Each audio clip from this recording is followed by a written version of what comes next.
Hello and welcome to Dawn Chorus Writes, a Miraculous Ladybug fanfiction and audio fiction. This is the new series, The Perfect Birthday for Jheqia's Wednesday, written by Jheqia, narrated by Dawn, myself. Hello. So make sure you go and send Jheqia some love. All her information's in the description below. Send some love over to the artist for the thumbnail, Maku, and all her information's below. It's absolutely stunning, beautiful art. I love it. Send me some love by smashing that like button. Comment down below what you think of chapter 2 and what you think will happen next, and subscribe so you don't miss out on any series and treats to come. Okay, hope you enjoy. Chapter 2. The scarf again, and the girl with the rose. Oh, Alia, what am I going to do? Marinette wailed on the way back to the bakery for lunch between classes. It's true, I got Ladybug to deliver Adrien's birthday card that let him know about the scavenger hunt, but how was I supposed to know he would think she was the one who set it up? Brush it off, girl, her best friend replied, opening the door and waving to Marinette's parents. You know, boys, Adrien probably just has a slight crush on her. Everyone gets starry-eyed around celebrities. Here she dropped her voice into a low breathing tone. Even Adrien agrees. More to the point, how did you get Ladybug to deliver the card? I saw her passing by and just thought I would try and asking, she said, mentally apologizing for the lie. I thought it would be a pleasant surprise for him, you know, add to the festivities. Okay, the truth was she hadn't expected to wake him up, let alone while she was standing there watching him sleep. Marinette admitted she had been a bit obsessed with that boy, but that had probably crossed the line into stalker territory. Thankfully, he acted surprised and not freaked out that I kissed him. She had just wanted to let him feel loved on his birthday. She was so much braver as Ladybug, and she knew she could never have done it herself. Come on, Marinette, you need to learn to stand up for yourself, Alia said as they made sandwiches in the kitchen.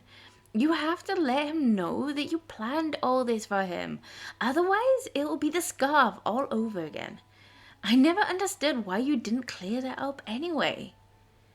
I guess because his happiness is more important, she said softly.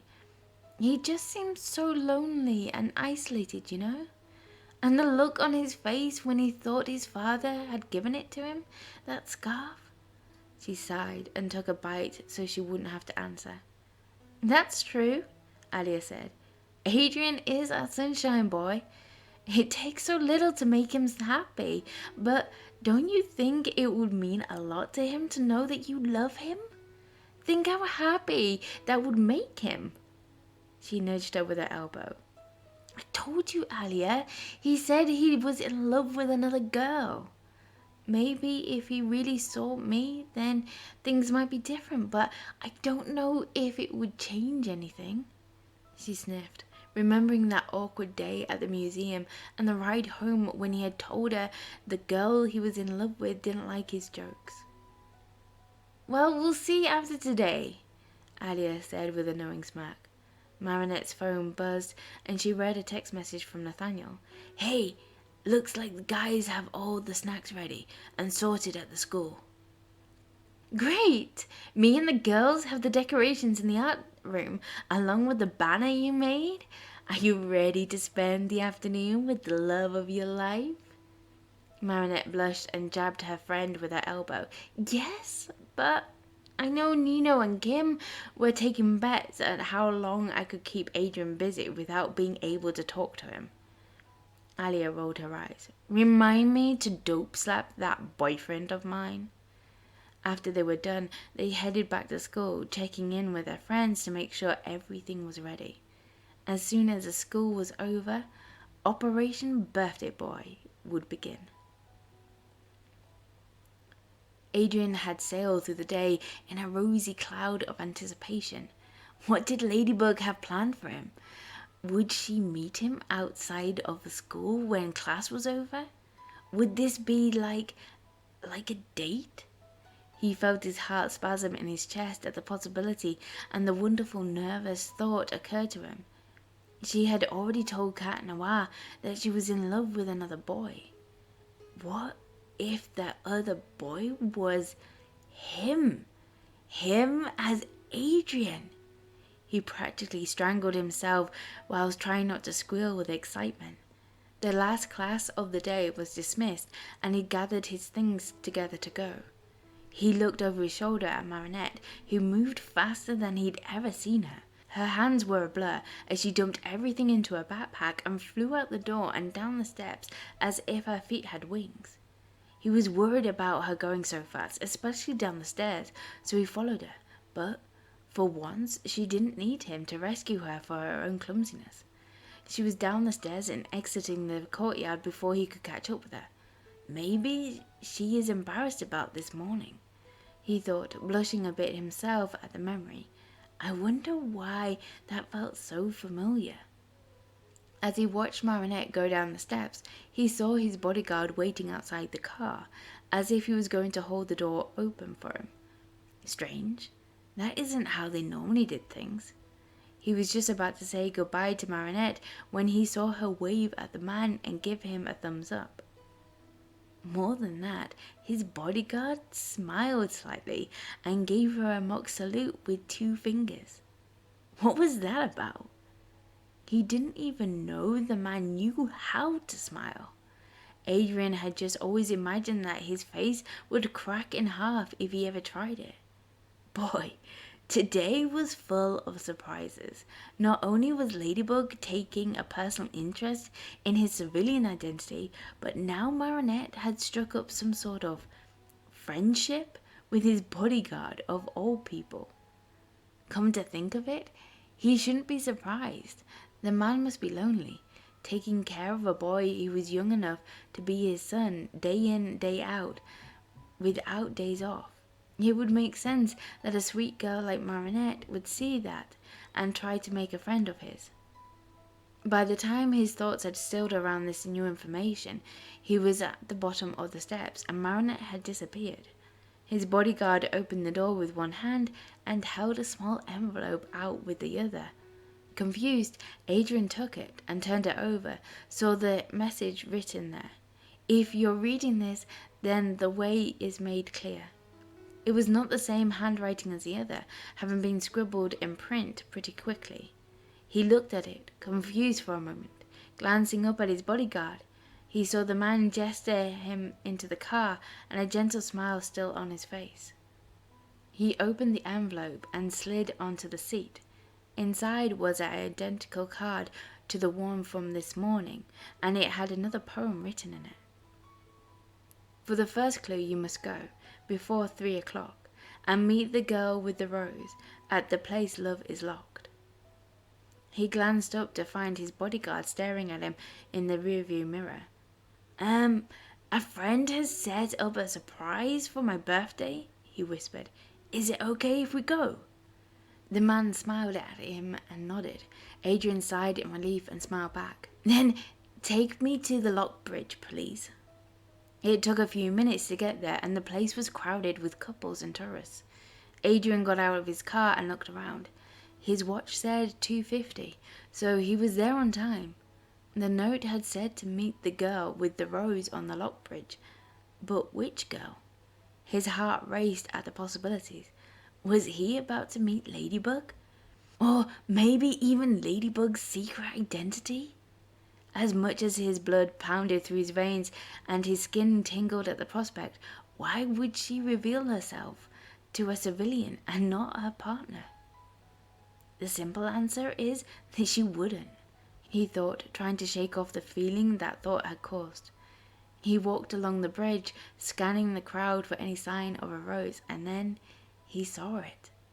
Marinette stood against the railing, a red rose clutched in her hand and looking nervous. He waved and rushed up to her. Hey, Marinette, he exclaimed. I'm so glad to see you. Are you part of Ladybug's birthday surprise? Yeah, you could say that, she replied. Did he imagine it, or did her shoulders just tighten? He knew she was easily embarrassed. Maybe she's just nervous about helping out a superhero. But she was so calm and clever and brave when we faced down evil illustrator together. Well, I'm glad to be spending my birthday with you, he said, putting a comforting hand on her shoulder, hoping to calm her nerves. She stared at his hand, and he felt her relax ever so slightly. Is that for me? She blinked and looked up at him. He really did wonder why he had never noticed before that her eyes were so blue.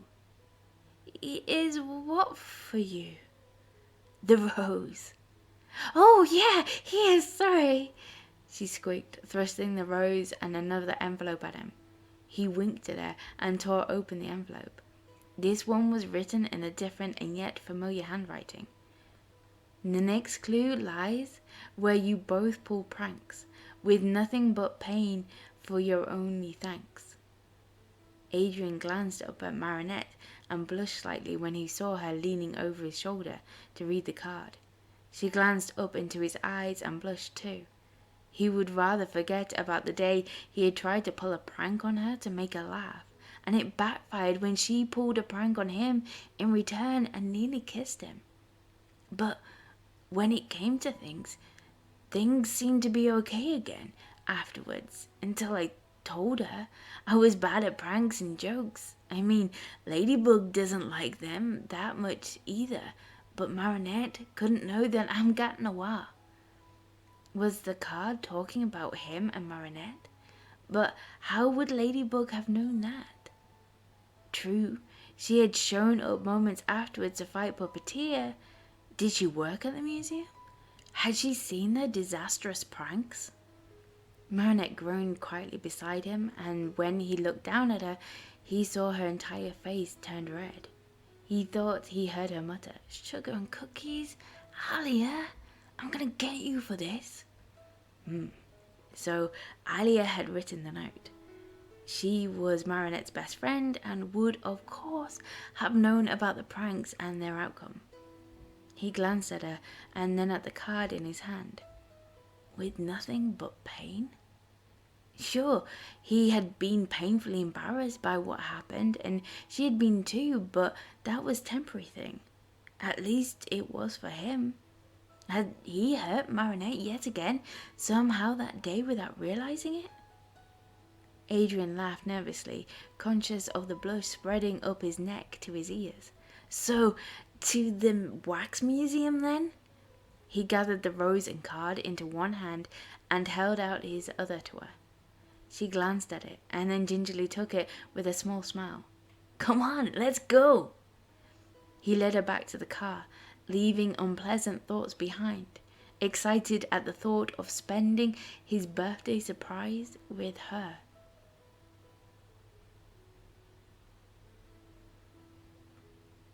Thank you for listening to Chapter 2, The Perfect Birthday. I hope you enjoyed it. Make sure you smash that like button if you did. Comment down below what you thought of it and what will happen next in the next chapter, which will be coming out next week. And subscribe so you don't miss out on future chapters and everything else that's happening on with the channel at the moment. And I hope you're good, and I will speak to you soon.